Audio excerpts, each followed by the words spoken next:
En route, Dieu tient sa parole. Dieu tient sa parole. Pourquoi trop de temps pour traverser? Lelo ne yenga. Estamos a continuar o nosso tema. Pe tozali se kokoba na mutualité na biso. Se alguém entrou hoje pela primeira vez, Soko moto a koti penza na lite ya pona mbalana ya liboso. e estamos a falar sobre Abraão. Falamos primeiramente Abraão, pai da fé. Agora estamos a falar sobre Abraão, pai das nações. Na ibandeli to pe etapa ya liboso tolobelaki na ntina na abalayama tata na kondima. Kasi nde to koti na kolobela na ntina na abalayama tata na bikolo. No primeiro tema, Abraão, pai da fé, falamos sobre a fé do nosso pai Abraão. Na motu na lite ya na liboso tolobelaki na ntina abalayama tata na kondima nde kuna tokotaki na mozindo ya koyeba kondima oyo ya tata abalayama. Mas aqui na segunda parte sobre Abraão, estamos a falar sobre Abraão, pai das nações. Abraão tem muitos filhos no mundo inteiro através dos séculos e séculos e milenários. Então, são esses filhos que estamos a falar nessa segunda parte, Abraão, pai das nações. Nde kati na etape ya mibale tozali kolobela na ntina na balayama tata na bikolo epai wapi abalayama penza na nsima ya bondimi na ye to na nzela ya bondimi na ye aboti bana ebele kati na bambula na mokili mobimba. Então, na segunda parte, Abraão, pai das nações, queremos saber, será que os filhos de Abraão seguiram a fé do pai deles, Abraão? Essa é uma pergunta. Nde na etape ya mibale epai tolobelaki na ntina na balayama tata na bikolo nde motuna epesamaki koloba ete bana nyonso oyo abalayama aboti bango nyonso babili kondima ya tata abalayama. Isso que estamos a estudar. Nde yango tozali koyekola.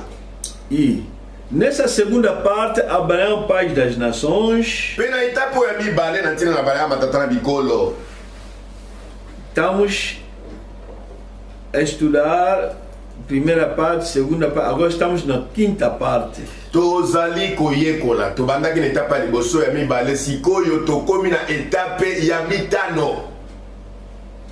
Porque no primeiro sujeito desse tema, sujeito é um título dentro de um tema, quer dizer, tema é a mãe que está a nascer aqueles pontos. Sikoyo na sujet ya liboso sujet ezali nini?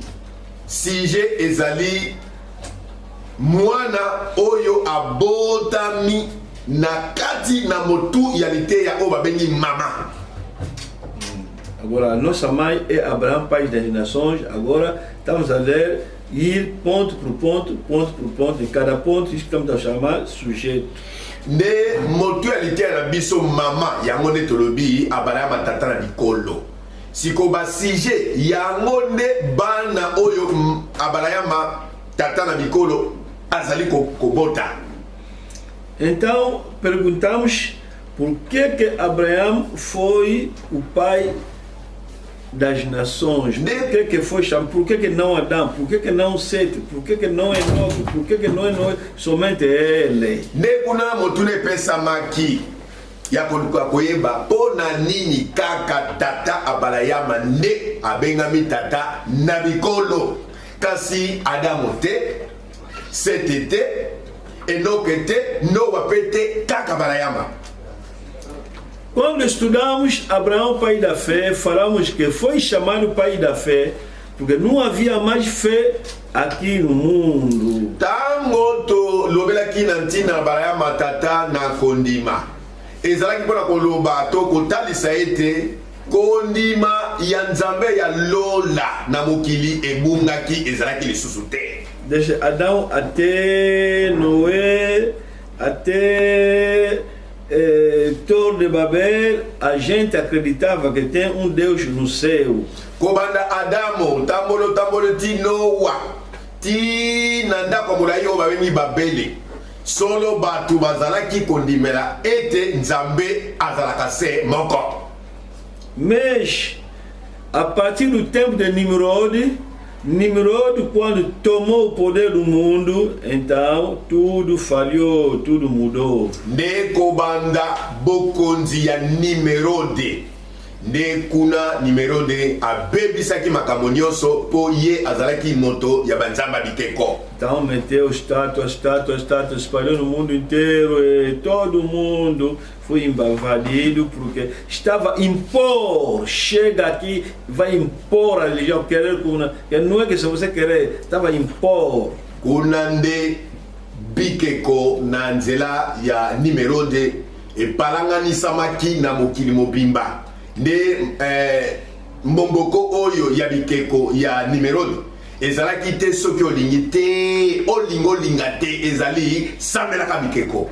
Então Deus disse, agora vai ser como o mundo está invadido, então tem que procurar alguém. Então aqui na terra olhou e escolheu Abraão, que vivia na cidade de Ur. Ne Nzambe kotalaka epesaki mawa nde alobaki esengelaki koluka penza moto songolo oyo azalaki na bondimi wana ya Nzambe semoko kati na ye po ete abimisa ye mpe Nzambe asala na nzela na ye. Nde kuna Abraham azalaki na mboka ula nde kuna Nzambe abimisaki ye.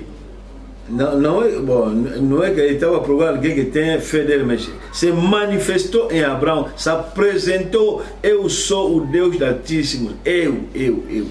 Ezali te pona koloba Nzambe koluka moto azaki na kondima na ye. Ye moko Nzambe mtabandaki likamboamimonisi ya mitalisi epai na balama koloba ete ngai nde Nzambe ya solo. Ele chamou, ele fez sair de Ur e caminhou até Arã, mas aí também era só repouso, a destinação era Canaã. Ande abimisaki na Ura, kotambola ti na Arã mpe ezalaki abobwele esika ya bopemi, mais nzela ezalaki kokende ti na Kanana. Então chegou Canaã, akomaki na Kanana, disse que é aqui o teu destino, aqui será a terra dos teus descendentes. São quem são israélitas hoje. Nde kuna Nzambe ayebisaki ezali awa mabele onga na bongisaki mpona yo na bakitani na yo. Nde bakitani ya Balayama yango bikolo nzomi na mibale tobengi Israele. Então, quando Abraão começou a nascer, filhos se espalharam no mundo até hoje. Aonde você ir, você encontra pessoas que se dizem filhos de Abraão.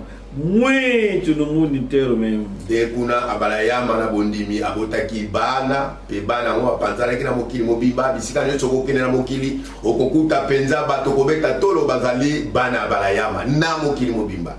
E para tal dominar o mundo. Pe bango zeko konza mokili mobimba na bondimi wana. São esses muçulmanos, esses judeus e esses cristãos que estão invadindo o mundo inteiro.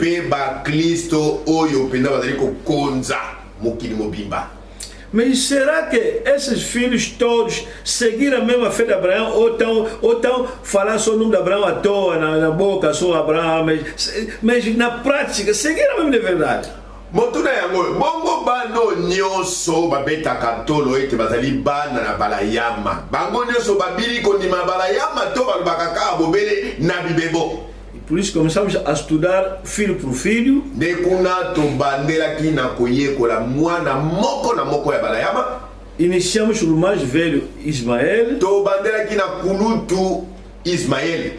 Ismael foi nascido de uma mãe egípcia, Agar. Ismael abotamelaki na mwasi songolo mo Egipto na kombo ya Agar.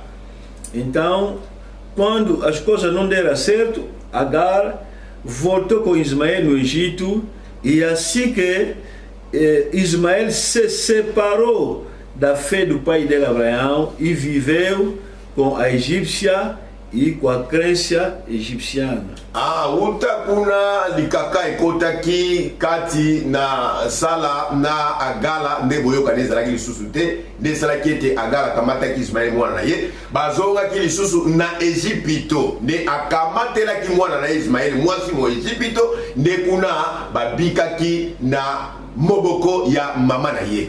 Et ainsi que nós estudamos o segundo ponto que Abraão pai de Ismael, quer dizer, Ismael era o filho primogênito de Abraão. De na etapa ya mibale pai to yekolaki koloba ete Abrahama yende tata na Ismael oyo azalaki mwana liboso ya Abrahama. Depois, no terceiro ponto, estudamos quem são os filhos de Ismael. De na etapa ya misato tolekaki na koyekola koyeba banani yango oyo babengami bana ya Ismaele. Será que manter a fé? Motuna yango bango pe babateli na kondima yango do avô ya koko na bango Abrahama. Não podia manter a fé do avô porque o avô já estava separado, ficou ali no Canaã e eles estavam com o pai deles, Ismael, frente a frente com o Egito, a viver lá e com uma mãe egípcia. Bana ya Ismaele solo bakokaki kobila kondima ya koko na bango Abrahama te. Pona nini? Tata na bango Ismaele si babika bondelaki na tata na ye Abrahama tango mama na ye boyoka nezalaki te na sala azongaki na mwana na Ejipito liboso ya Ejipito ne kuna pe Ismael abotaki bana oyo. Et daí que já que Ismael estava no deserto, frente a frente com o Egito, mas no deserto, os filhos também começaram a viver no deserto, mas tornaram bandidos gatunos. Nekuna Ismaele azalaki na esobe liboso ya Egipito epai wapi azalaki kobota bana na ye. Pe bana oyo ya Ismaele bazalaki bato toko kobenga pena bakuna mata to bakuluna. São os ismaelitas que andam lendo a Bíblia. Bangonde ba Ismaele outro bala kotanga na Biblia. E árabes que estamos a ver hoje. Ba árabe outro zali komona lelo. Mas kasi os árabes originais ba árabe pena oya solo ya Mosisa não seguiram a fé do avô Abraão, mas estava no lado da mãe Agar egípcia. Balandela kite kondima ya koko na bango Abalayama. Kasi bango babila ki kondima ya koko na bango Agala oya boti tata na bango Ismael. São esses que chamamos hoje árabes muçulmanos e anda na boca com o nome de Abraão e Ismael. Mas o que eles fazem não tem nada a ver. Bangonde olelo to bengaka ba arabe, ba musulman, bango balobelaka tango nyonso na tina na tata Balayama pe Ismael. Joka kondima oya bango eza kutu na likambo moko te na tata Balayama to pe na tata na bango Ismael. Ismael pelo menos iniciou com a fé de Abraão, mas calhou na fé da mãe. Ismael solo abandelaki malamu na kondima ya tata na ye Abrahama. Kasi apengwa kisima na mama na kobimisa ye na mboka pe ya Abrahama zalaka pe bakendeke na Egypte. Meus filhos, não vale a pena. Kasi epai na bana Ismael kuna kutukoloba te ata mwangenza kondima ezalite. Mas não havia religião muçulmana naquele momento. Não, ninguém vos engana. Não havia. Pena elekowana eyamba oyo ya musulman to religion musulmane ezalaki te motomoko akota yo te. Desenganaram só. Bakosaki bango kaka nsima na ntango. Meteram o nome de Ismael à frente, então eles todos se empurraram. Nossa religião, dos nossos pais, eles enganaram só. Na eyamba yango bakamata ki kombo ya Ismael batiaki liboso. Tango bango ba musulman barabe batali Ismael babe tata na biso et yamane yango tika to bila yango nzoka bakosamaki. Les enganards, elles ne savent mais les enganards sont. Bango ba yebi na bango te kasi moto bandaki yango demda azimbisaki bango.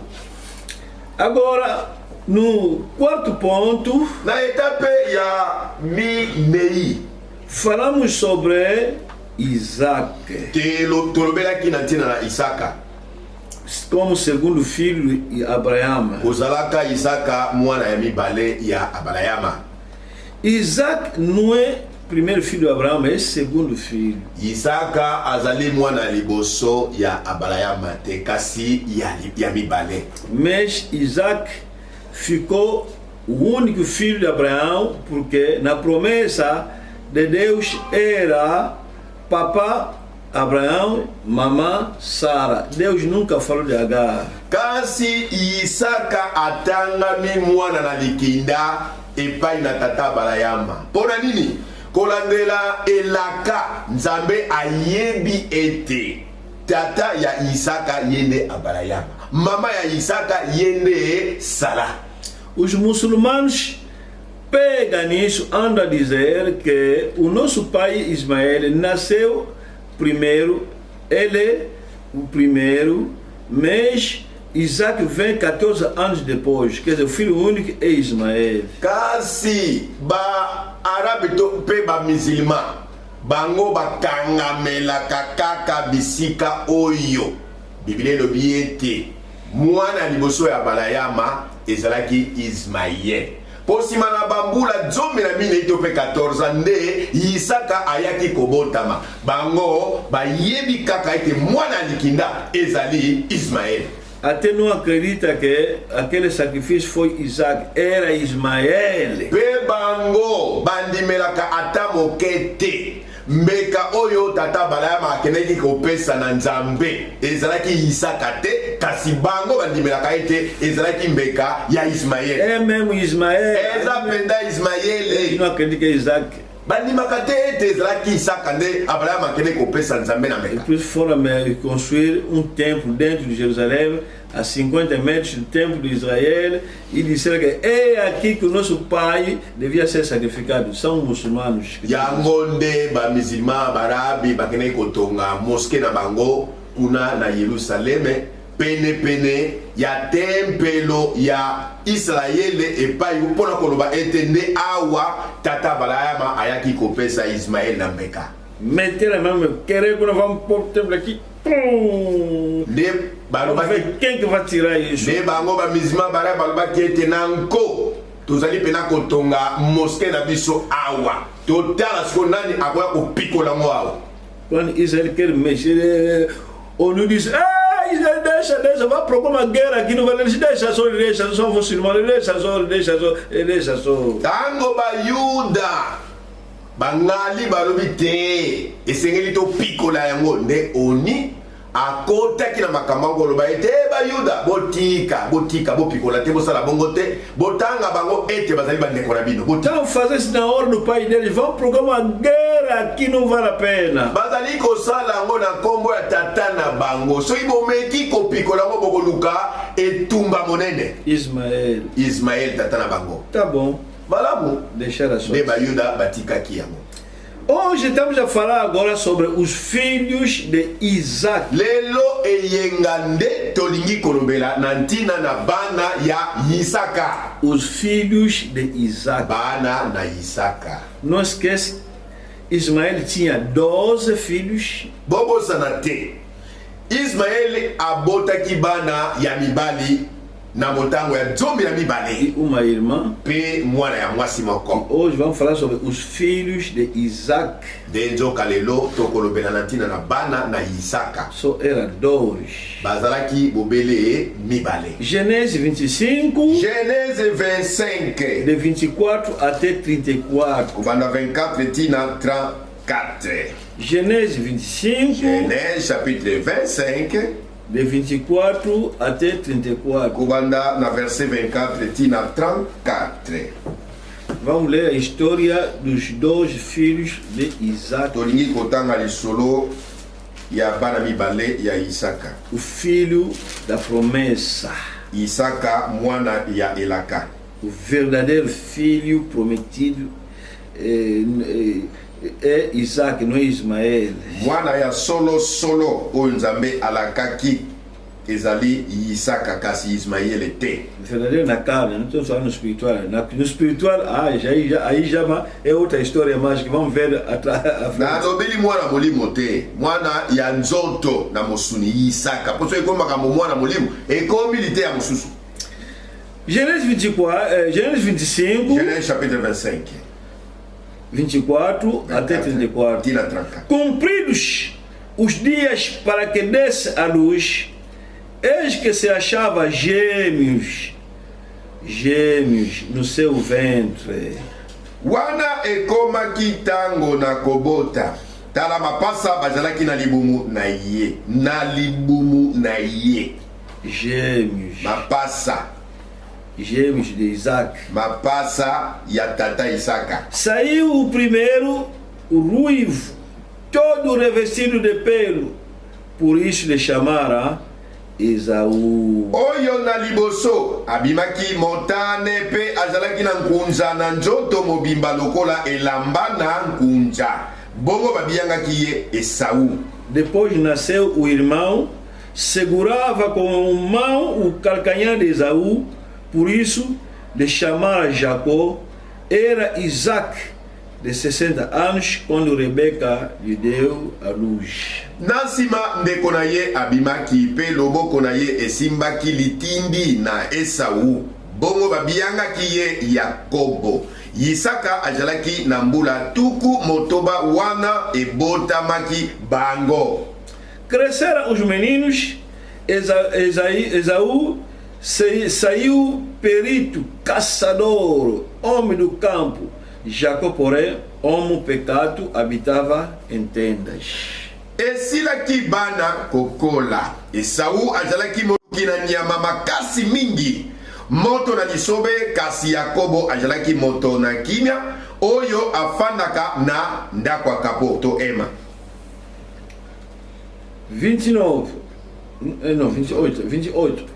Isaac amava a Esaú, porque lhe saboreava da sua caça. Rebeca, porém, amava a Jacó. Isaka alingaki Esaú, poete aliaki nyama na ye. Rebeka nde alingaki Yakobo. Vamos continuar. 29. Tinha Jacó feito um cozinhado quando esmorecido veio do campo Esaú. Na mokolo moko Yakobo ajalaki kolamba biloko mpe Esaú abimaki na lisobe mpe alembaki mingi. Ele disse: peço-te que me deixes comer um pouco desse cozinhado vermelho, pois estou esmorecido. Daí chamar-se Edom. Esaú alobaki na Yakobo ete tika nali yandambo na biloko motane yango mpo ete na lembi mingi yango wana nkombo na ye ebiyangamaki Edome. Disse Jacó: vende-me primeiro o teu direito de primogenitura. Ele respondeu: estou pronto de morrer. De que me aproveitará o direito de primogenitura? Yakobo alobaki ete liboso otekisa na ngai bokonzi na yo na nkulutu. Esaú alobaki ete na belemi na kufa bokonzi na nkulutu ekosunga nga boni. Então disse Jacó: jura-me primeiro. Ele jurou e vendeu o seu direito de primogenitura a Jacó. Yakobo alobaki ete kata ndai liboso bongo ye akataki ndai pe atekisaki bokonzi na ye na nkulutu epai na Yakobo.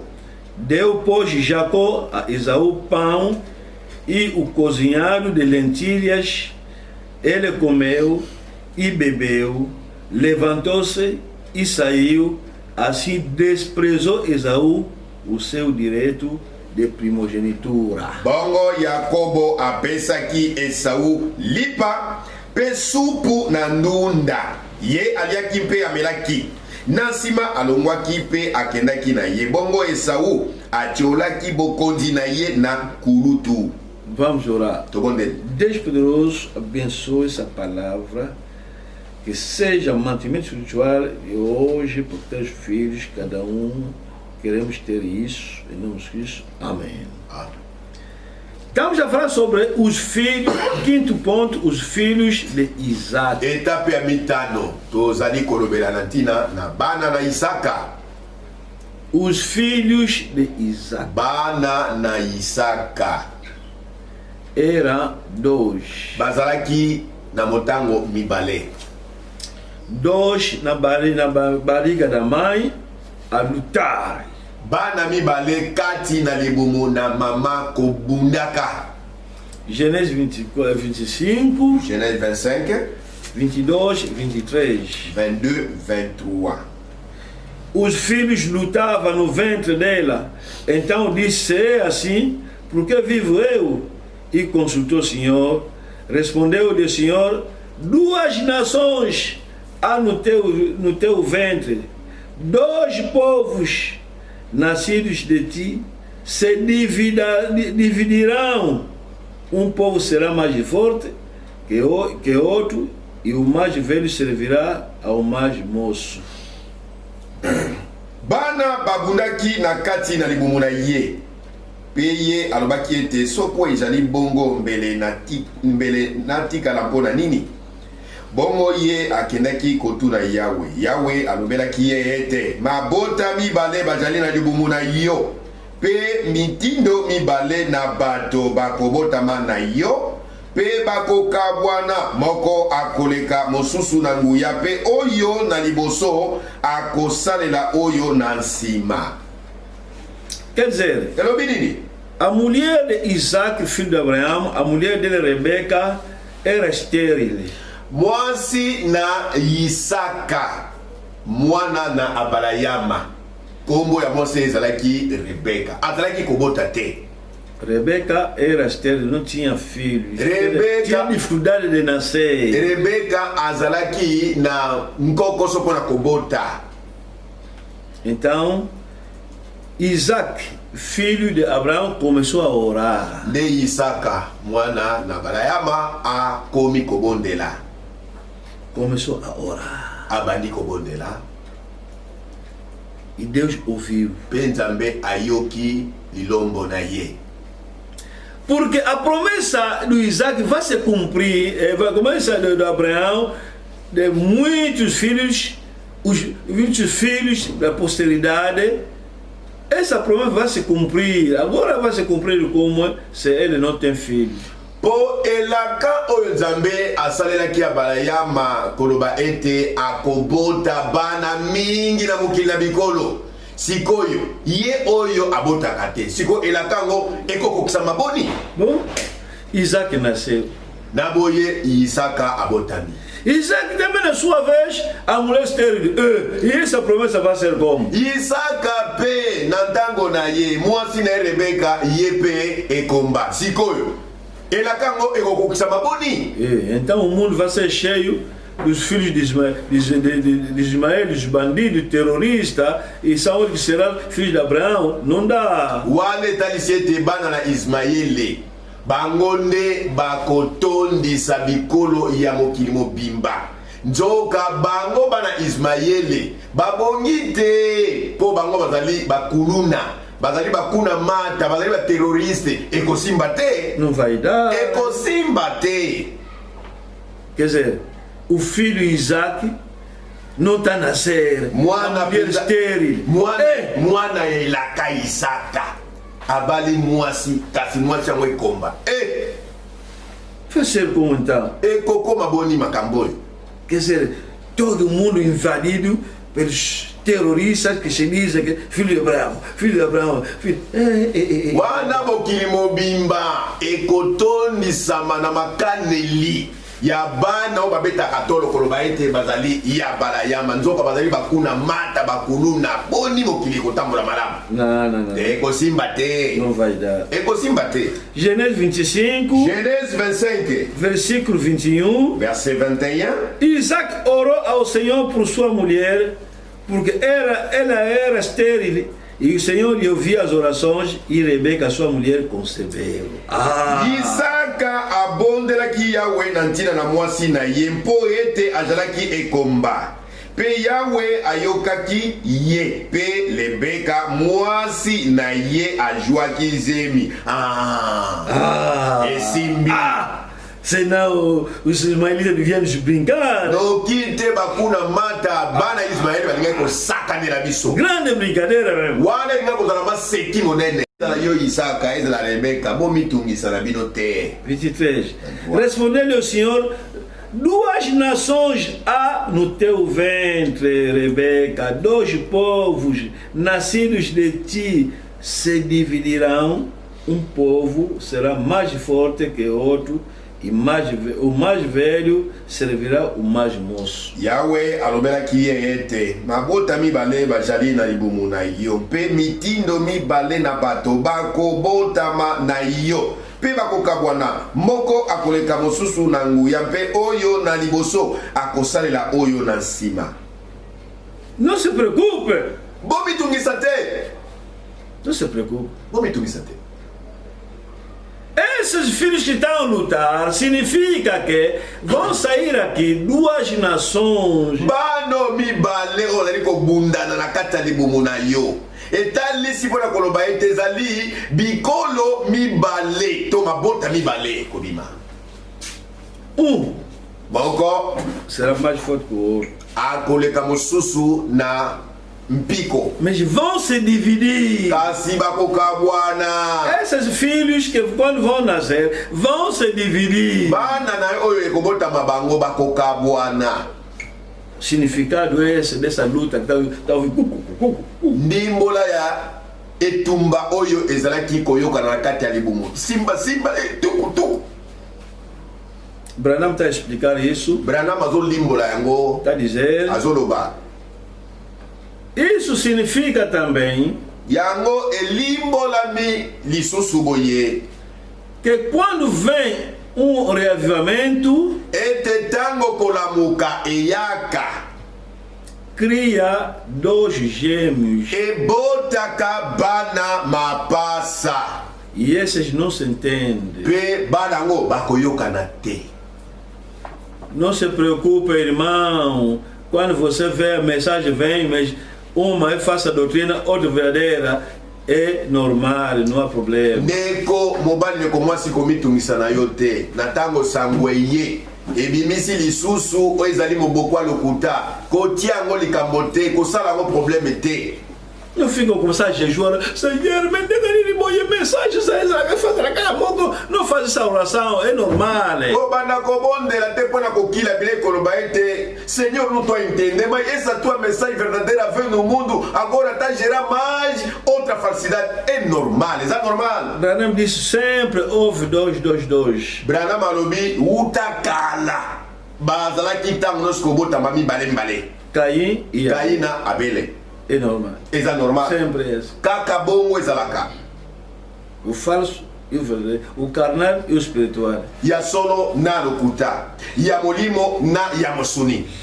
Uma vez um irmão me deu pergunta. Bala mosusu nekosongo la pesenga mutuna. Não é dessa igreja, me manda mensagem só. Ya lingomba o yabisote kasi neko kaka sango. Alobi mokambi. Você é servo de Deus, por que não se entende? Pona nini yango kati na bino basela nzambe boyoka na kati. Eu disse, irmão, nunca vamos se entender até que Jesus virá. Na yanola ke neko tokotika na koyoka na tete tikino Yesu akoya. O irmão assustou. Neko aspamuki. Qual tipo de resposta? Mais ya no ndenge ni boy. Diz, irmão, nunca vamos entender. Tokotika na koyoka na te. Oh.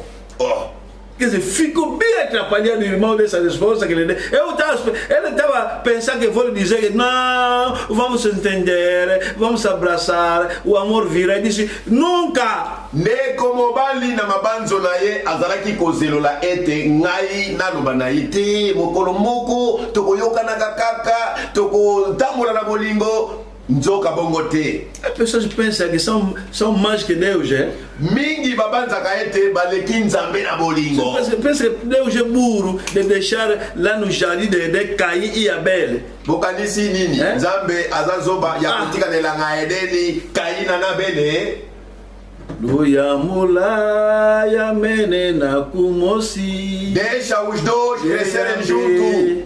Yeyambo tempe. O mal e o bem. Luyamula ya mene na kumosi. Deixa que cresça junto. Deus não vê Deus se caçola yo. O dono é que vai escolher a boa semente. Então, uma pessoa vem semear, essa palavra de Jesus, de Mateus, vem semear, mas quando cresceu, 2 sementes.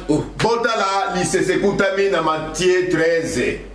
Bankona ekona manika nkona moko. Senhor. Yako ya malamu. Na butu baye koliba lobi na tongo baye koliba ya otala boye ekoma kona mibale. Bantuni. Tu mettez aqui milho, mas agora tá só isso aí joia, gente. Vamos arrancar. Não arranca, deixa. Deixa. Yo lobi olonaki masangote. Kasi dengi tozo komona mbumba mabe awa. Topi kolango. Mola kisalobi botika yango botike kola lisanga. Deixa. Não, vamos arrancar. Deixa. Botica. Deixa. Botica. Você pensa que Deus é burro de deixar Judas, de escolher Judas apóstolo, grande apóstolo? Bokanisi etenzambe azali zoba. Yakopona Yudasi. Ntoma monene kata bantoma zalelongola Yesu. 12 apóstolos, deles Judas. Bantoma Jesus. Bantoma nzomi na mibale. Moko na bango abengami Yudasi. Nana pona qui est Yesu. Terrible, hein? Yeah. Et depois Jesus está dizendo mais que de vós é filho de perdição. Peye moko Yesu azali koloba na baye koli moko wabino azali mwana ya libungi. Falei no irmão, hein? Olha. Na lubira ndeko tala. Há falsos servos. Há verdadeiros servos. Há servos que estão lá para servir o diabo, há servos que estão para servir Deus. Enquanto que o diabo está vivo, sempre haverá esses 2 tipos de servos. E nós não podemos entender com os servos do diabo. Oyo ya zabu bakota na ilanga nzambe pona kochaka mobulu. Eza pe na basali ya solo ya nzambe. Kasi oyo ya zabu bayaka bobele pona kocha mobulu kasi tokoyoka na bangote. Disse no irmão, se o próprio Deus ainda está vivo, Satanás também está vivo, são 2. Como é que você quer que os servos sejam só 1? Na yebisi ndeko, Satana azali. Nzambe pe osala mokili azali.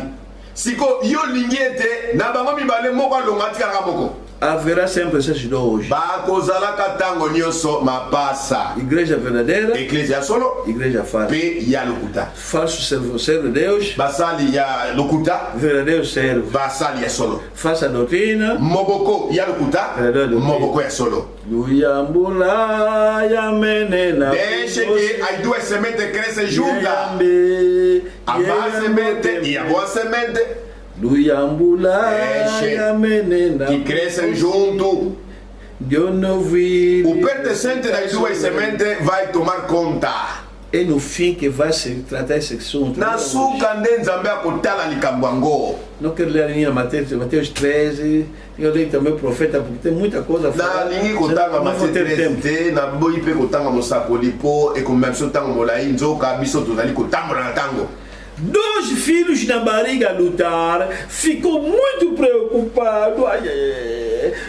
Muito preocupado. Disse, não se preocupe, são 2 nações. Bana mibale kobunda na kati ya libuko benda na penda kita kasi mama komi penza komi tungisa zababite komi tungisa na yote ezali bikolo mibale to mabota mibale. Ele disse sempre que há reavivamento, também há gêmeos. Branham malobi mala nambala oyo kolamuka eyaka na mokili ebimisaka mapasa. Aí virgem louca, aí virgem sábia. Tozali na baseka mayele baseka ya zoba kaka bongo dois mibale verdadeira igreja igreja solo na igreja e não pode se entender pe kutikalaka koyokana te bango mibale. Como é que vamos entender como uma pessoa que está pregando que Branham é Deus? Mas bonikani tosala boyokani na moto songola te akaite Branham ali nzambe. Então ele tem que se arrepender primeiro. Dizer que não, figeiro. Esengeli nanu atu belano baite na kwesa maki na pengwa ki nesika na comprendre ete eza Branham te ezali nzambe. Mais está sempre agarrado kasi soka tikala ka eloko wana te Branham yende nzambe. Não se preocupe se mettre o diabo. Komitungisa te wana yankona na zabolo. Então, os dois filhos nasceram. De bami bale babotami. Filhos de quem é? Bananani do Isaac, ya Isaka, o filho prometido. Oyo mwana ya Elaka.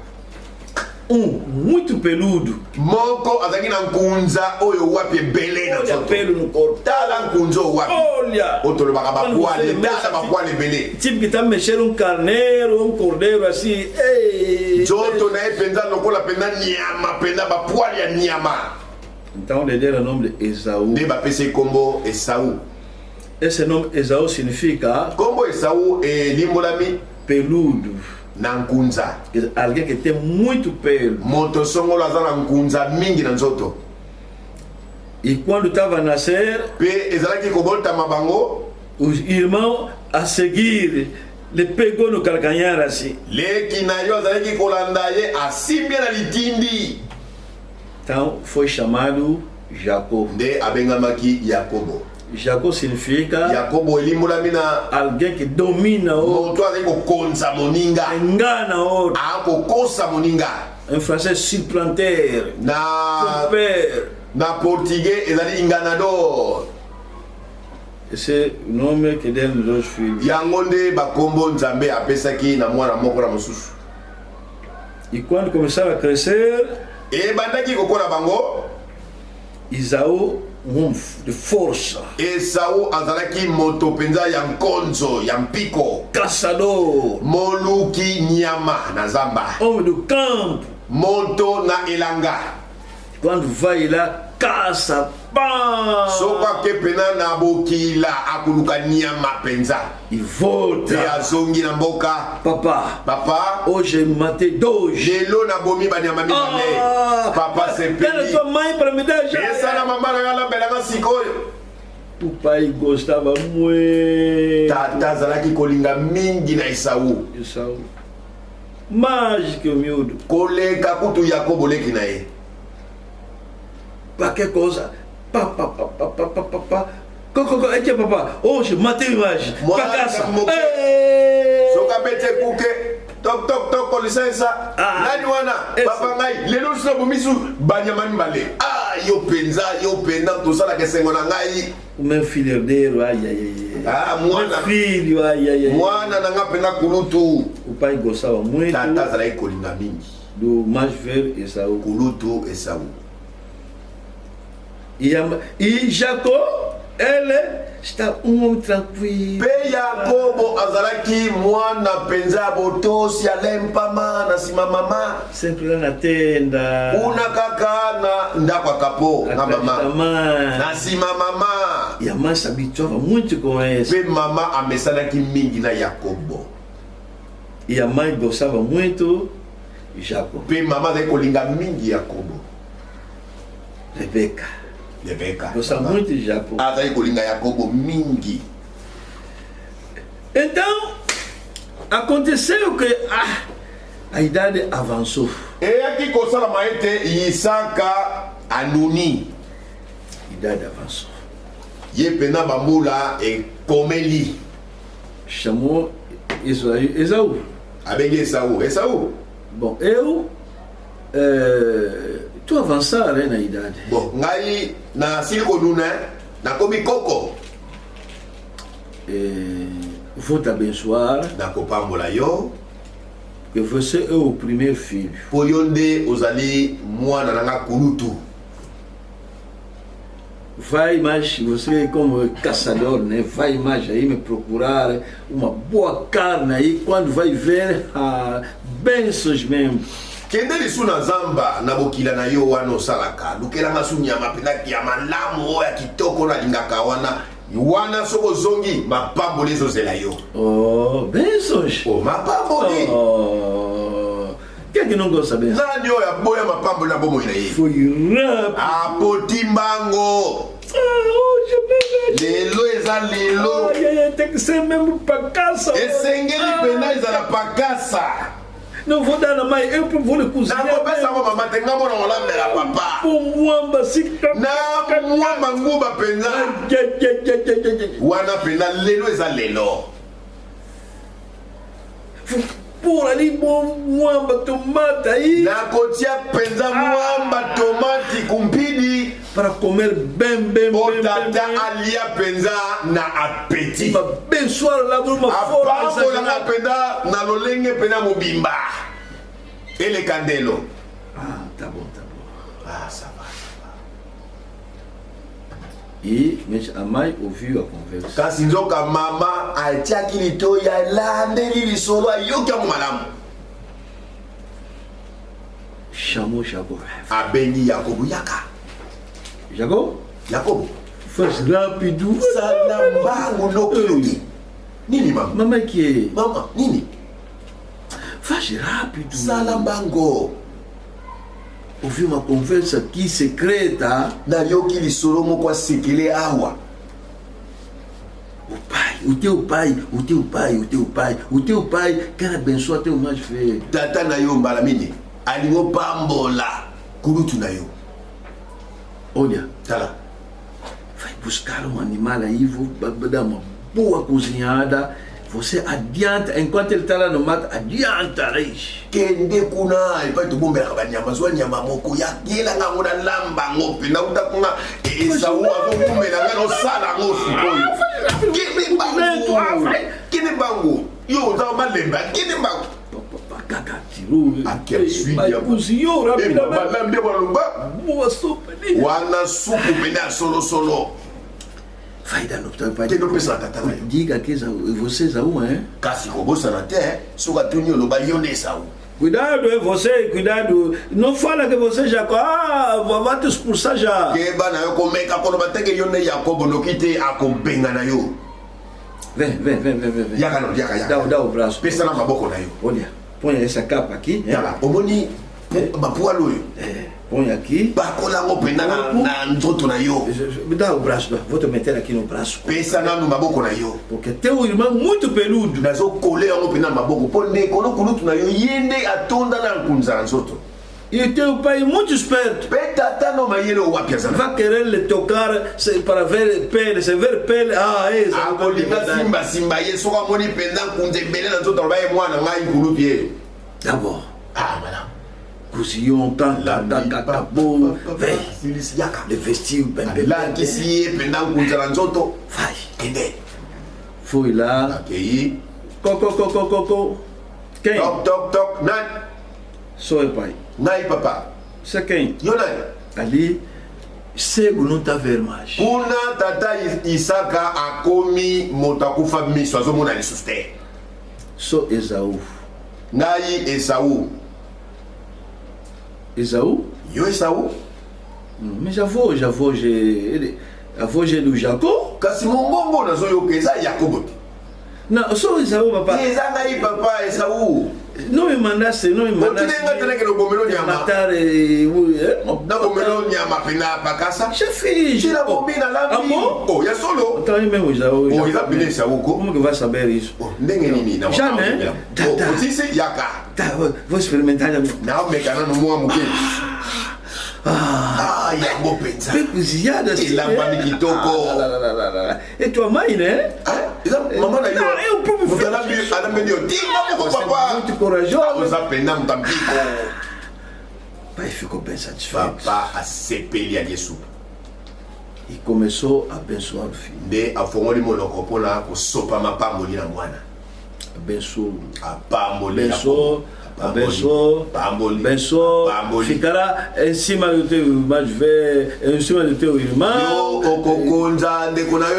Fala um monte de coisa. Quando acabou, foi Jacobo aqui. Esaú apareceu. De Esaú a comi. Esaú apareceu. Esaú a comi. Co.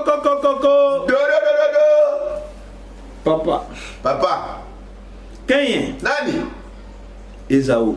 Nga Esaú.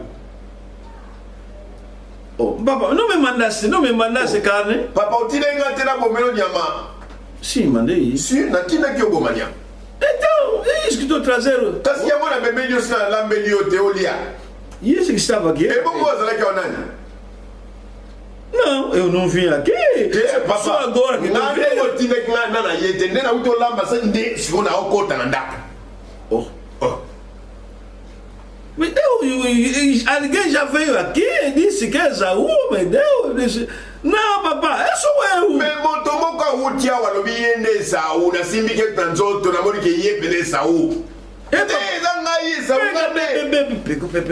Papa Simba apenas o ngate Esaú. Mas apenas eu tô na funza, eu. Mas quem que passou por aqui? Menino de que fui enganado. Na coisa minha, na Isaac, na coisa minha. O teu irmão já passou aqui. E quando Jacobo se aliquiawa. Já levou bem. A como ni mapamboli nyoso. Já foi. AQI. Já foi. AQI. Papa. Agora não ficou nada para mim. Bom, mata mwangenza, tika tipo nanga. Não, já foi. Atangenza nyoso Jacobo ndekona komboli. Um bocadinho, fala mesmo um bocadinho. Não bata muamuke, ata mwangenza. Permeja uma palavra. Ata mwali loba. Já falei. Sina lobi nyoso. Aquilo não se fala só à toa. Assim, Quando ele loba makate. Na lo yengete. Malamoko kaka. Deus gemia, tipo profecia. Deus foi. Ezanga Isaka teza ni nzambe kati na ngai kolobaka lokole sakweli. Tango esili yake inga na tikalika poso. O nome de papai não pode. Papai encontra uma bom monte. O mais velho sou eu. Kulutu ezangai. Não pode. É como você uma bom monte. Agora eu vou fazer o quê? Vamos escolar sala suni. Vou fazer o quê? Na sala de sussunini. Papa. Pelo menos um bocadinho. Até muamuke kaka. Vamos ler. Genèse 27. Genèse 27. Versículo 26. Verset 26. Genèse 27, Genèse chapitre 27, verset 26. Então lhe disse Isaac, seu pai, chega-te, dá-me um beijo, meu filho. Ele se chegou e o beijou. Então o pai aspirou o cheiro de roupa dele e abençoou. Quer dizer, o que a mãe fez? Tirou também a roupa, meti também no corpo do mais jovem, porque quando ele vai sentir cheiro, então o cheiro da roupa de Esaú chega no nariz do pai. Boyebi nini mama na bango salaki akamataki elamba ya Esaú alatisaki Yakobo. Nantina nini?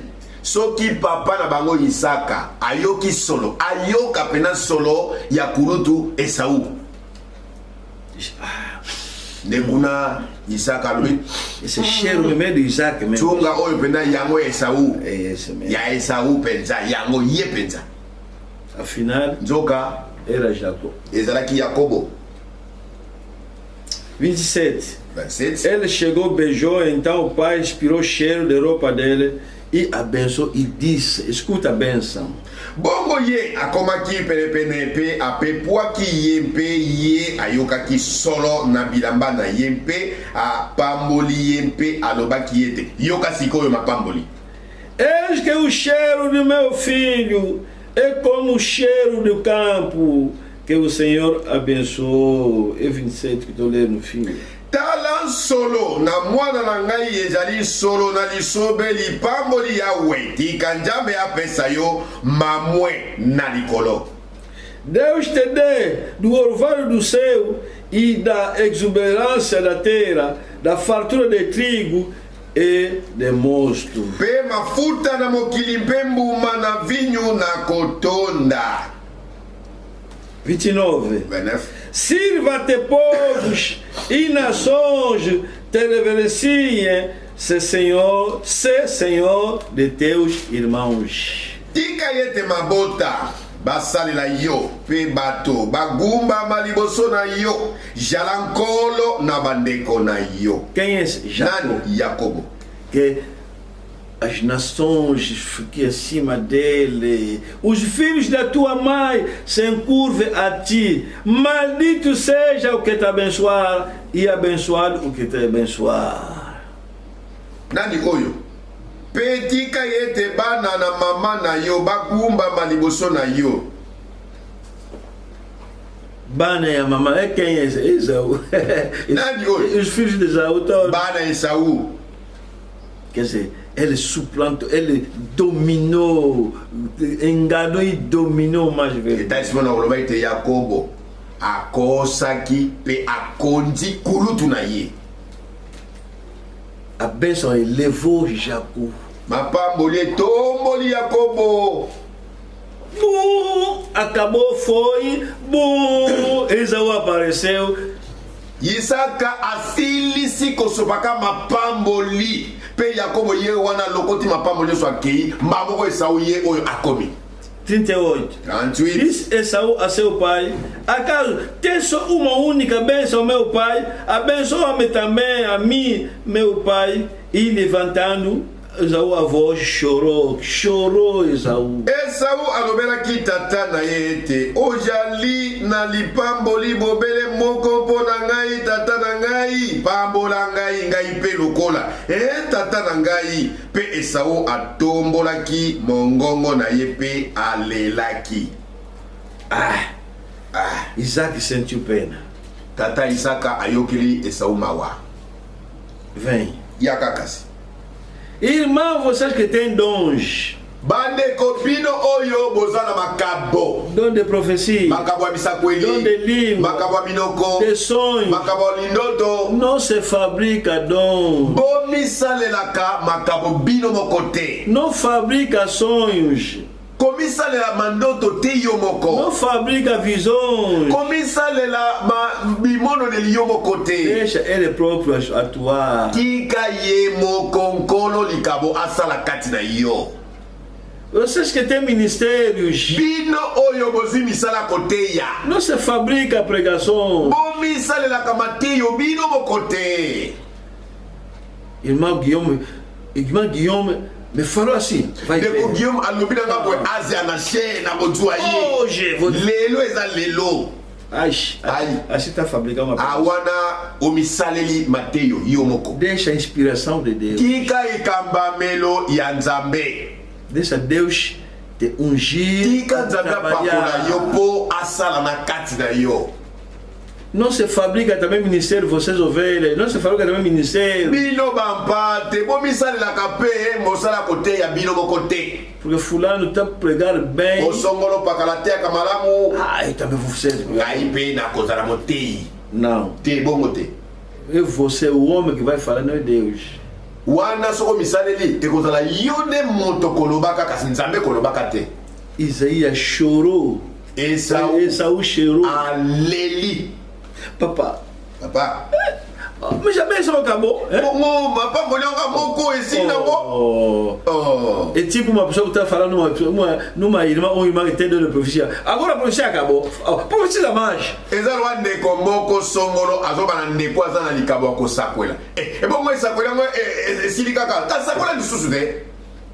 Deus me mostrou. Assim. Nima Guilherme, cuidado viajar, papa. Professeur Akeba, Kosala Mobembo te papa et ça polisi. Você vai fazer já daí, mas oh, profetiza mais, acabou. Acabou, só Guilherme. Oye bisi ne como assim, oh. Kasi koba kosakola, sakola ngani susu, como tilika pona Guillaume. Profetiza também sobrevive, você. Sakola pe pona ngai. Não vai pegar assim. Ego simbati. Tem que ser inspiração de Deus. Esengele za la kambambelo yimo ko Nzambe. Unção de Deus. Na epakwa ya Nzambe. Isaú não quer entender isso. Esaú aboy koyoka Isaka tatala. Ti moko ke kokiti. No balizuma pambo li pona ngai. Ai. Isaac naquele dia, acho que orou mais a Deus, me ajuda.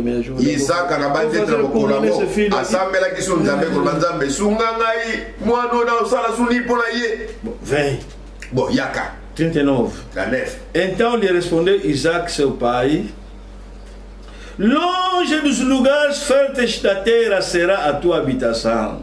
Essa é a benção dele, essa agora. Boyo kasiko no lenga papa bolé. Bobo Isaac tata na ye ajongi sela ki ye ete. Ndako na yo ekozala mo sika na mafuta na mokili. E seu orvalho que cai no alto, nem orvalho. Pe bomoni mai wana tongo kwa na matiti. O akomona mote. Viverás da tua espada. Okobuka nkanga. Vamos chamar de bênção mesmo. Podes semear jinguba, olha, mas está onde aquele água?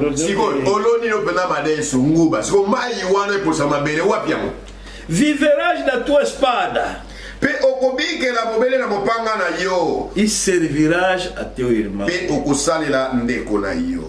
Quando porém te libertares, sacudirás o seu jugo da tua cerviz. Okubika pora mopanga na yompe okusalela ndeko na yo a 40 yango na otanga de wana ekozwa yo nguya okobuka nkanga na ye na kingo na yo. Ele próprio mesmo Esaú entendeu que essa aqui não é benção. Ye moko Esaú pena na samutema be o eza mapambo lite oyo. Esse é miúdo brincou comigo. Moi leki na nga oya sakaneli ngai. Versículo 41. 41. Passou Esaú a odiar Jacó por causa da benção. Esaú ainaki Jacobo nantina na lipamboli. Ele provavelmente entendeu, isso aqui não é benção. Esaú penda kotalaka moto ali. O eza mapamboli susteu. A minha casa vai ficar longe. Na kona eza la libanda ya batu balona bilanga. Esse é maldição. O eza bilanga mabe. Comme ça, pourquoi? Então, nesse miúdo. Como o Luca é. Petro Zawa. Passou Esaú a odiar Jacó por causa da bênção com que seu pai o tinha abençoado e disse consigo: vem próximos dias de luto por meu pai, então matarei a Jacó, meu irmão. Esaú ayinaki Yakobo na ntina na lipamboli na tata na ye apambolaki ye na yango pe Esaú alobaki kati na ye peza yete tango na koleka tata na ngai ebelemi na nsima na koboma Yakobo. Quando viu isso, esse miúdo espera só para ir morrer, até já está velho, já quer morrer, vou lá de matar essa aqui. Tango ka Esaú ayoki bonga bia petio yo tuka papa kufi matangeleki na oluka na oboma ye.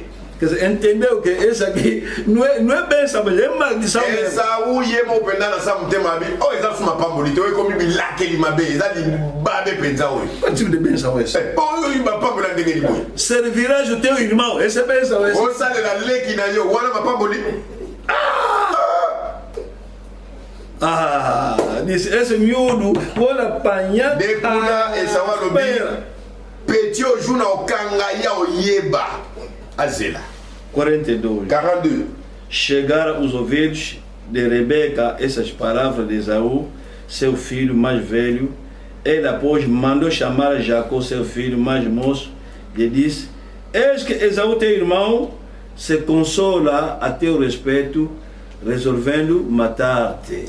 Kasi malobana Esaú, mwana na nkulutu, eloba maki na Rebeka, bongo ye atindaki kobianga Yakobo mwana nsima. pe alobaki ete tala ndeko na yo Esau azali komibondisa kokandela koboma yo. Jacob tá onde? Yakobo oza wapi?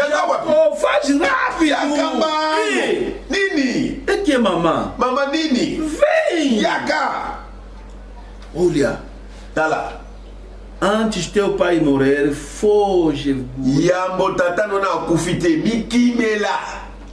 Vai no tio lá, hein? Vai Kimela na nokono là-bas. Fica lá. Zala kuna. Vai no meu tio, fica lá. Kende pa na nokono yo zala kuna. No nosso país, onde que nós saímos ali? Na mboka na biso pa biso tolongwa ki. Onde que nós, o vosso avô saíram? E pai ba koko na bino balongwa ki. Sala. Masala. Olha, volta lá mesmo, fica lá. Kende pela kule pa nokono yo. Ele está, vai lá. Papa kaza musika kende Você não kuna. tem vida aqui. Awa o pe mal suste. Ouvia.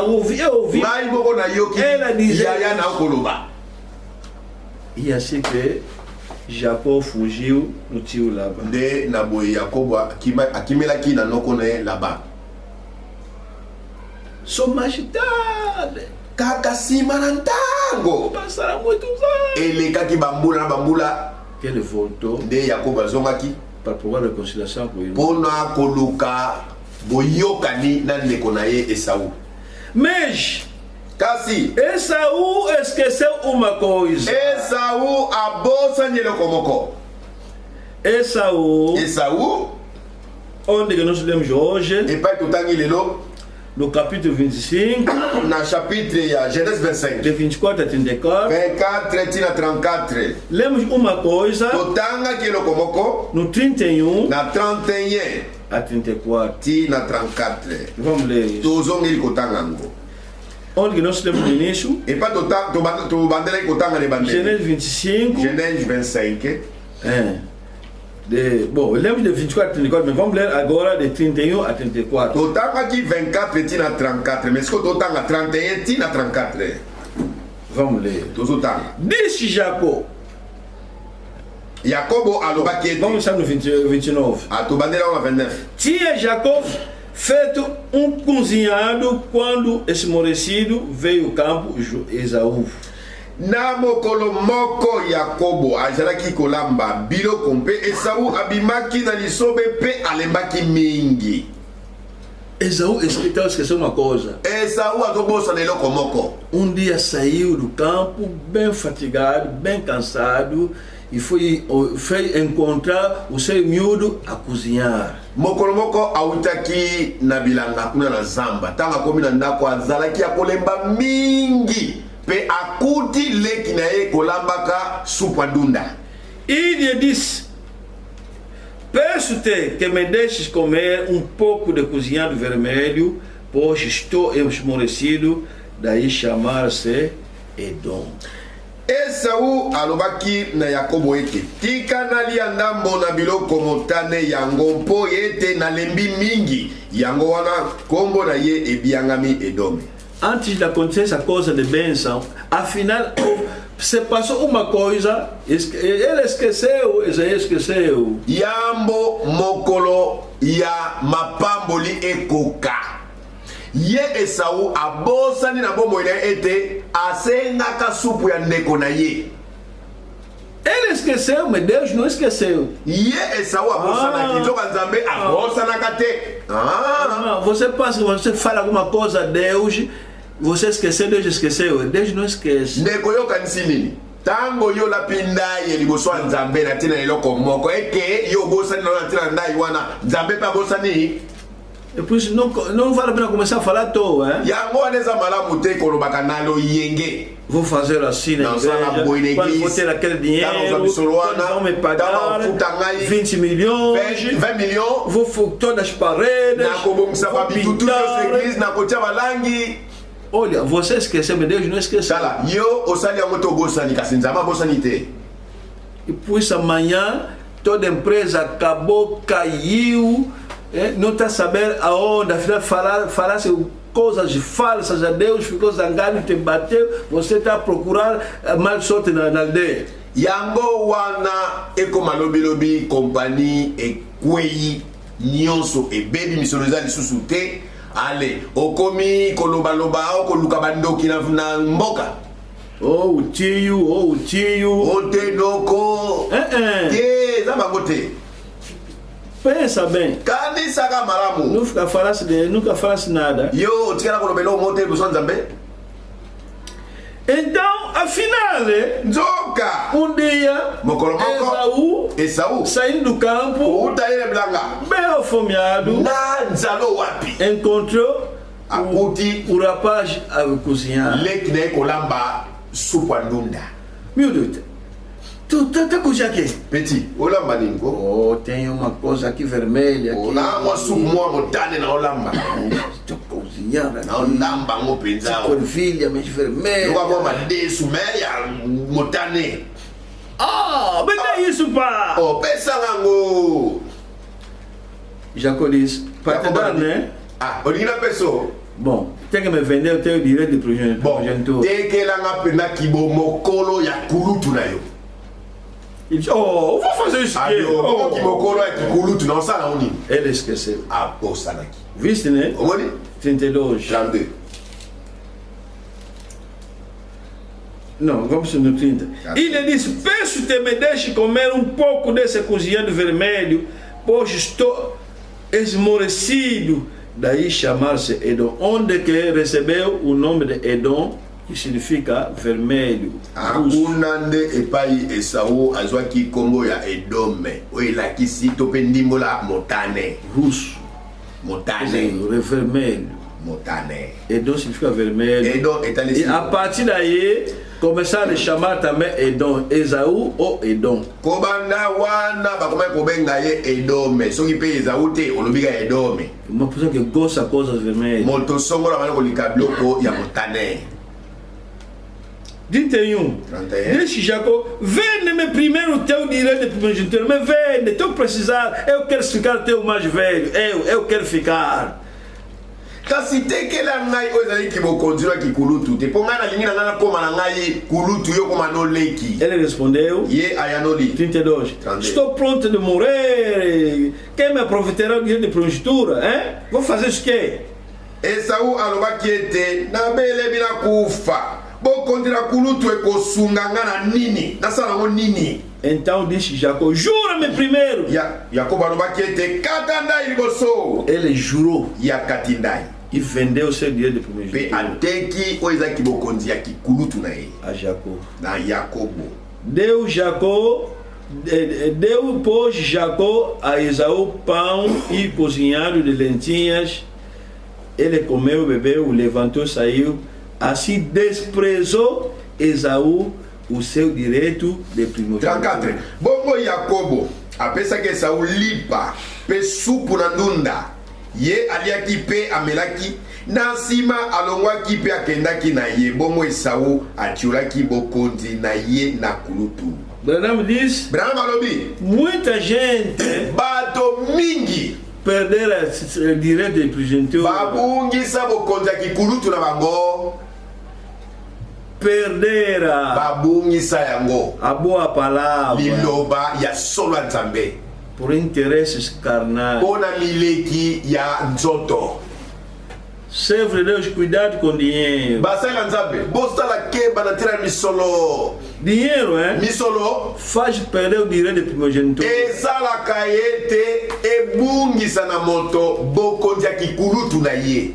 Pastor de sã doutrina, mas ali tornou de ser trovões, porque estão lhe dar dinheiro. Mokambi ya moboko e santo ya nzambe. Kasi nanzela misolo bato ya bakake sambo bandimi bapengwisa yepe azui misolo. Branham diz, há muitos que se envolveram nas donações, perderam o direito de primogenitura. Sabe que não é verdade mesmo, por causa de interesses materiais, prefere ficar lá, mas esquecer o essencial que é a palavra. Branham alobi, ezana basali mingi, lelo bazinisami na bibongiseli, tomangomba abato mokili, pona nini bapesi bango mbongo. Pe bango moko na makanisa bango pe na mitema bayebi ete bisika bazali ezali bisika lokuta kasi pona tena misolo babungisi eloko ya so. Olha irmão, tala bandeko, vale mais pão seco ir no céu. Eleki malamu ozala moto aliaka lipa ikauka ete okende lola. Irmão da sã doutrina Deko ya Mobokwe Santo no Congo. Na Congo. Em Angola, irmão de trovões. Na Angola akomi moto akake sambo. Que mora na casa do trovonista. Bona nini akomela kinanda pa moto akake sambo. Le deu casa, le deu trabalho. Apese ndako apese mosala. Perdesse de Deko abungisi liloba ya solo.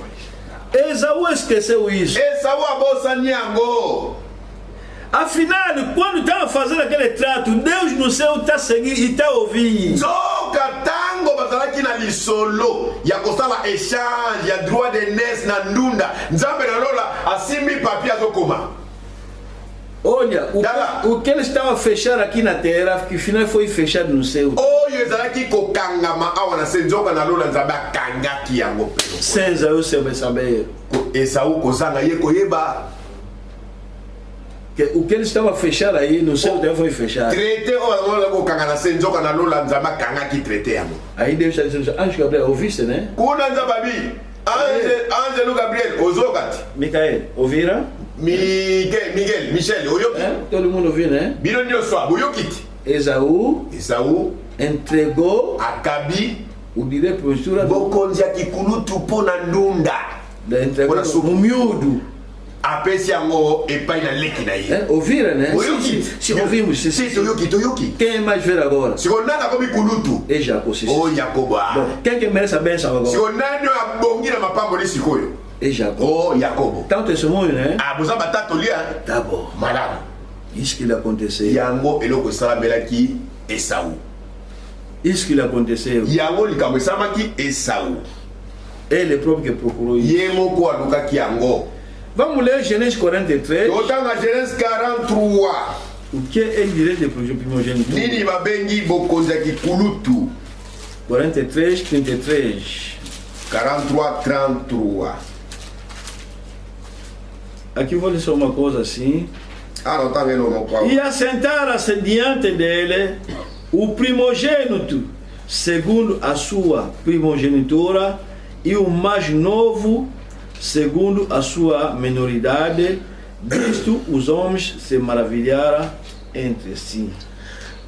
Bafandisa makili boso na ye lokola kobota manabango mwana na kulutu kokokana na bokonzi na kulutu na ye kino oyo abotamaki na nsima kokokana na bolenge na ye pe babali yango batalanaki na kokamwa. Não quero ler tudo, né? Porque é a história que está no capítulo 43, mas não quero ler tudo. Está a se tratar dos irmãos de José que vieram no Egito e sentaram, mas quando sentaram, de acordo com o direito da primogenitura, quer dizer, o mais velho, assim, na frente, depois aquele que chega até o caçula. Ah, ndeli solongo ele kolobela latina na bandeko ya Yosefe. Tango bakendeki na Egypto. Esika bafandaki. Nde bafandaki kolandela pena alima ya kobota mana bango. Mwana liboso ribeye afandi pesti na mwana suka. Isso para dizer que o direito de primogenitura é muito importante na Bíblia. Oye, zali pona kontaki sabatbai baete. Bokonzi ya kikulutu eza na ntina mingi kati na Biblia. Deutéronome 21 de 15 até 17. Deutéronome 21 15 17. Deutéronome 21 Deutéronome 21 de 15 até 17. 15 17. Se homem tiver duas mulheres, uma a quem ama e outra a quem aborrece, e outra lhe der filhos, e o primogênito for da aborrecida, no dia em que fizer herdar seus filhos aquilo que possuir, não poderá dar primogenitura ao filho da amada, preferindo-o ao filho da aborrecida, que é primogênito. Soko moto ajali na basi mibale, moko alingami, pe moko alingami te. Pe bango mibale baboteli ye bana. Pe soko mwana na nkulutu abotami na oyo alingami te. Me na mokolo na kokabola biloko na ye mpona libula na bana na ye. Ye akoki te kosalela mwana na mwasi alingami lokola mwana na nkulutu. Na liboso na mwana na mwasi alingami te oyo ajali mwana na nkulutu. Kezer. Elobini. Uma pessoa que tem duas mulheres. Mobali songolo atana basi mibale. Mas kasi começou a nascer. De basi bakomi kobotele bana. Calhou que a mulher que ele não gosta. Esalabi ete. Mwasi oya lingaka te. Não, sim. Meteu o filho primeiro. Yende mutaboteli mobali oyo mwana liboso. Mas não gosta mãe. Mais alingaka mama ya mwana ote. Mas a mãe esse que põe primeiramente o filho. Kasi mama ngo balingaka te yende mama o abandi ko botela mobali oyo mwana liboso. Deus está dizendo assim. Olha. Tala. O dia que você vai estabelecer herdeiro, estabeleça aquele primogênito, mesmo se você não gosta mais dele. Na mokolo oyo okokabola libula ya bomengo na yo. Mwana oyo ya mwasi olingaka te wabotami mwana liboso yende mutakozwa ya kikulutu. Quando o muçulmano vai ler aqui, aleluia, viste né, viste. Musulman tango atanga kapasai o batombola maboko likolo na sengo. Bomoni bino ba chrétien, bomoni. Eles acreditam no Antigo Testamento. C'est vrai um muçulmano que não acredita no Antigo Testamento, ele é um falso muçulmano. Só que bomoni é muçulmano. Oyo andimela kaboyokani yakalate azali kafiri. Eles quando chega aqui, tango bango bakombia bakoma kawa. Viste né? Bomoni Deus falou. Zamba lobaki. Alguém que tem duas mulheres. Moto songo la zana basi mibale. Même se não gosta mais dele. Ata kwa liga ka mama na yete. Aquele, essa mãe que ele deu o primeiro filho. É que moi se o balinga kate yene da boteli mwana liboso. É isso que eu devo ter dinheiro de primogênito. Yene botakozwa o ezali talo ya kibokulutu. Olha, fala no teu amigo muçulmano, é? Kala yebisa moninga no musulman. Agar não é mulher de Abraão. Agala azalaki mwasi abalaya mate. Que não te engana, irmão. Ele atilera que você começa a tremular ali também. Agar era serva. Agala azalaki moumbu. Tomwana musala. Sara diz a Agar para lhe servir, quer dizer, lhe pôr filho na conta da Sara. Está dizendo para o Mususu, abotabana na tina na libumu ya Sara. E aquele filho será de Sara. Fala no teu muçulmano. O vosso pai não é filho da primeira mulher. Não é filho de uma das duas mulheres, não. Numa das duas mulheres, não. É um filho bastardo. Antigamente, um filho bastardo não merecia entrar no templo. Vamos falar isso outra vez. Quando vamos chegar na página da religião. Mas são pontos que vocês cristãos devem saber para amanhã. Então eu até o freire Zanaka como muçulmano por se convaincre. Viste, né? Biloko oyo bino bandeko lotomo esengeli boye bango pona nini para que não vos aconteça amanhã quando o muçulmano vos ler isto você fica capturado e torna logo o irmão muçulmano. Ou será como a muçulmana babala na muçulmana ou será ou nós andemos ou porque a irmã foi casada na religião muçulmana a dizer porque ambos lados é a mesma. Aqui se fala de duas mulheres legais.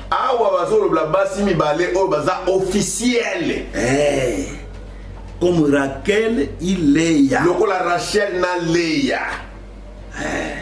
Ali même vont dire que quem que meteu o primeiro é Ruben, ele, tabo, ele. Wande ba koloba pena na ndabote mwana liboso ezali Ruben le ya ndabota ki Ismaël est filho bastardo. Ismaël azali mwana humana. Ismaël azali mwana ya kindumba. Fabrication. Ezali batune basali yango ndenge wana. Non, lokola tuzobota te, não estamos a pôr para Abraão, vai nessa aqui, esse não é isso, não é casamento. Wana ezali Sara na mobile nemba basalila kiango. Ezali kinzambe te. Fala isso teu amigo muçulmano. Loba makambo na moninga no musulman. Crônica 5, 1 Chronique 5. 1 e 2. 1 a 2. Quanto aos filhos de Rubem, o primogênito de Israel, pois era o primogênito, mas, bem, escuta bem, por ter profanado o leito de seu pai, deu-se a sua primogenitura aos filhos de José, filho de Israel, de modo que na genealogia não foi contado como primogênito. Bana na Lubene, mwana na kulutu na Israeli, Jambi azalaki mwana na kulutu, kasi mpo ete abebisaki mbeto na tata na ye. Lokumu na kulutu epesamelaki bana na Yosefe, mwana na Israeli, boye libota ekotangama kobila lokumu na libota te. O direito de primogenitura pode se perder. Bokondi ya kikulutu moto ko bungisa yango. Fala isso também no teu irmão muçulmano. Loba ngosuna ndekono aza musulman. Irmão, você tem o tio, tá atacar em casa, não tá se defender. Eu pena não kono musulman zo kande no na ko bundati. Hoje vai lhe falar agora. Lelo sikono agora entende? Loko zuma ele que não ipsai. O direito de primogenitura pode se perder também. Boko ndia kibuko luku ya babu ya bokulutu ekoki na ope ko bunga. Ribe foi dormir com a mulher do pai dele. Ribe akendaki koyeba nzoto ya mwasi ya tata na ye. Oh, ya solo. Agora você não é mais primogênito. Nekuna Ribe azalaki susu mwana. É direito que pode se perder. Ezali bokondi songolo mutabungi sakango pe pona mabe songolo. Ismaël nasceu falsamente. Perde. Ismaël abota makite selon mwa nzambe. Ezango perde wana. 2.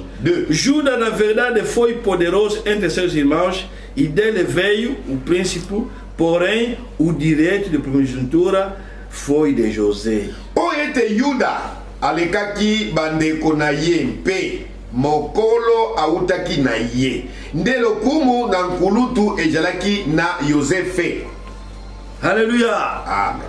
Quer dizer, o direito de primogenitura pode se perder. Bokonjaki kulutu ekokipe kobunga. É ponto também que está em discórdia entre os cristãos e os muçulmanos. O problema de direito de primogenitura. Ezalipe moko ya bilembo oyo esalaka ete ba Kristo na ba musulman ba bendanaka. Pona nini?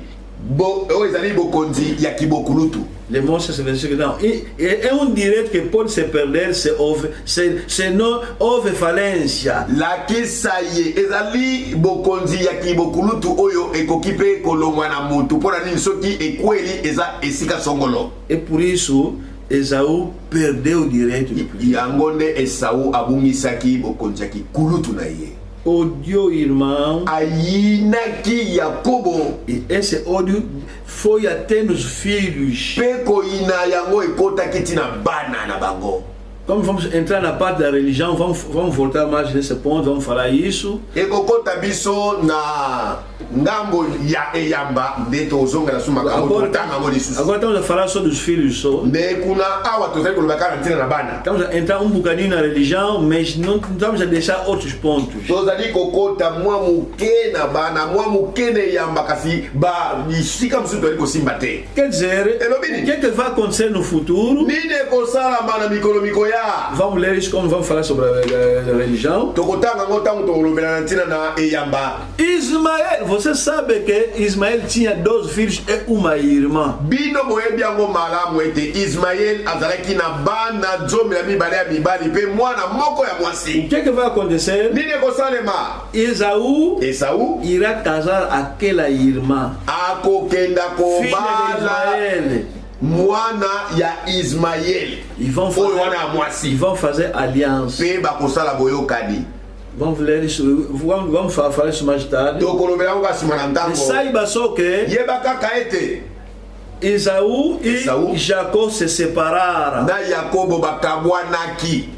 Ismael foi casar a filha de Esaú foi casar a filha, única filha de Ismael. Esaú akendaki kobala mwana ya likina moko ya mwasi ya Ismael. Aqui saiu com raiva. Awa Esaú abimila kanda. Foi juntar Akeko sangana na família de Ismael. na libota ya Ismael.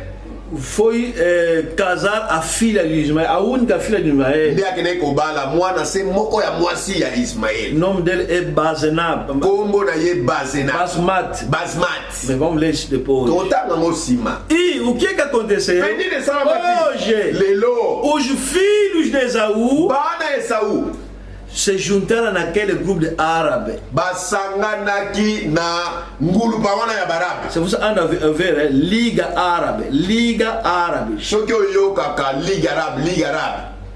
Quer dizer, os filhos de Esaú Etalisi ete bana Esaú foram se juntar. Por quê? bakende kosangana na bana Porque Ismael mpona nini? a mãe deles é ismaelita, quer dizer, árabe. Mama na bango ye abengami mo Egipto.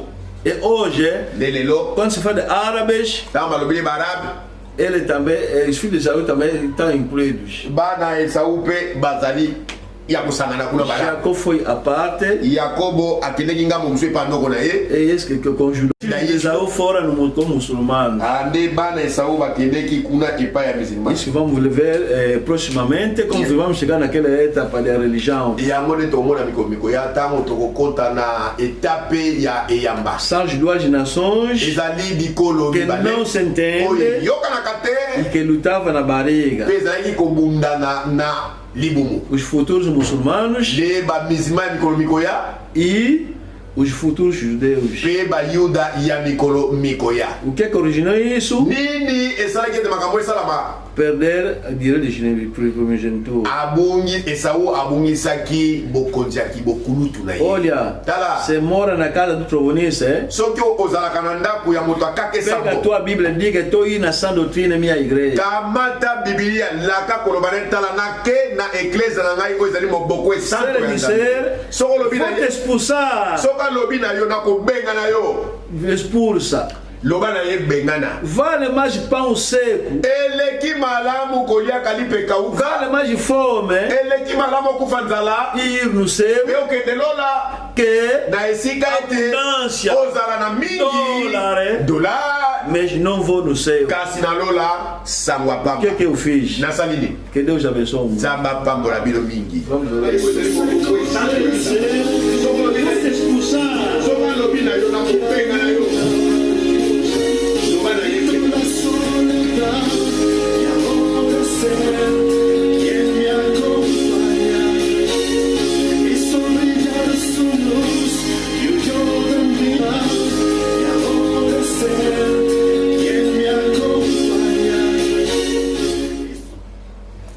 Deus abençoe muito. Nzambe apambola bino mingi. Vamos com a sua terça-feira. Tokokoba na yango mokwa mibale Sempre com o nosso tema. kaka na moto aliti na biso. Vamos visitar a nossa irmã Mado quarta-feira. Tokokenda kotala ndeko na biso mwasi Mado mokola misato Quem não conseguir dar 1000 kwanza, oyo akokaki te kopesa mili ou kwanza mais, to mpe kopesa mingi. alguns deram 3, 4, Baini 5. bapesaki 3000 4000 5000 bamosusu 10000 Então, quem não conseguiu, oyo wana akokaki te então pode dar amanhã, segunda e terça, porque nós iremos lá com os diáconos quarta-feira visitar a nossa irmã. okoki kopesa lobi lundi to mpe mardi natina ete mokona misato tosangani elongo na basungi nde tokei na ndako ya ndeko mwasi Mado pona kotala ye. Jaka visite quarta. Lokola visite kozala mercredi. C'est atrasast. Soki ozwi sima na ntango. C'est atrasast pour dar même hoje, même amanhã, segunda ou terça. Porque nós iremos lá quarta de manhã. Soki ozwaki misolo sima na ntango nde sala ete lobi lundi opesa to pe mardi natina ete mokona misato esunga biso tosangisa pe elongo na basungi tokende epai na ndeko mwasi Mado. Quem não sabe, oyo ayebi te, estamos a falar de uma irmã chamada Mado. Tozali kolobela ntina ndeko moko ya mwasi na kombo ya ndeko Mado. Que faleceu o marido. Oyo akufelaki mobali. O nosso irmão Ndala. Ndeko na biso mobali Ndala. Então é isso que queremos ajudar. De yende oyo tolobi tokosunga.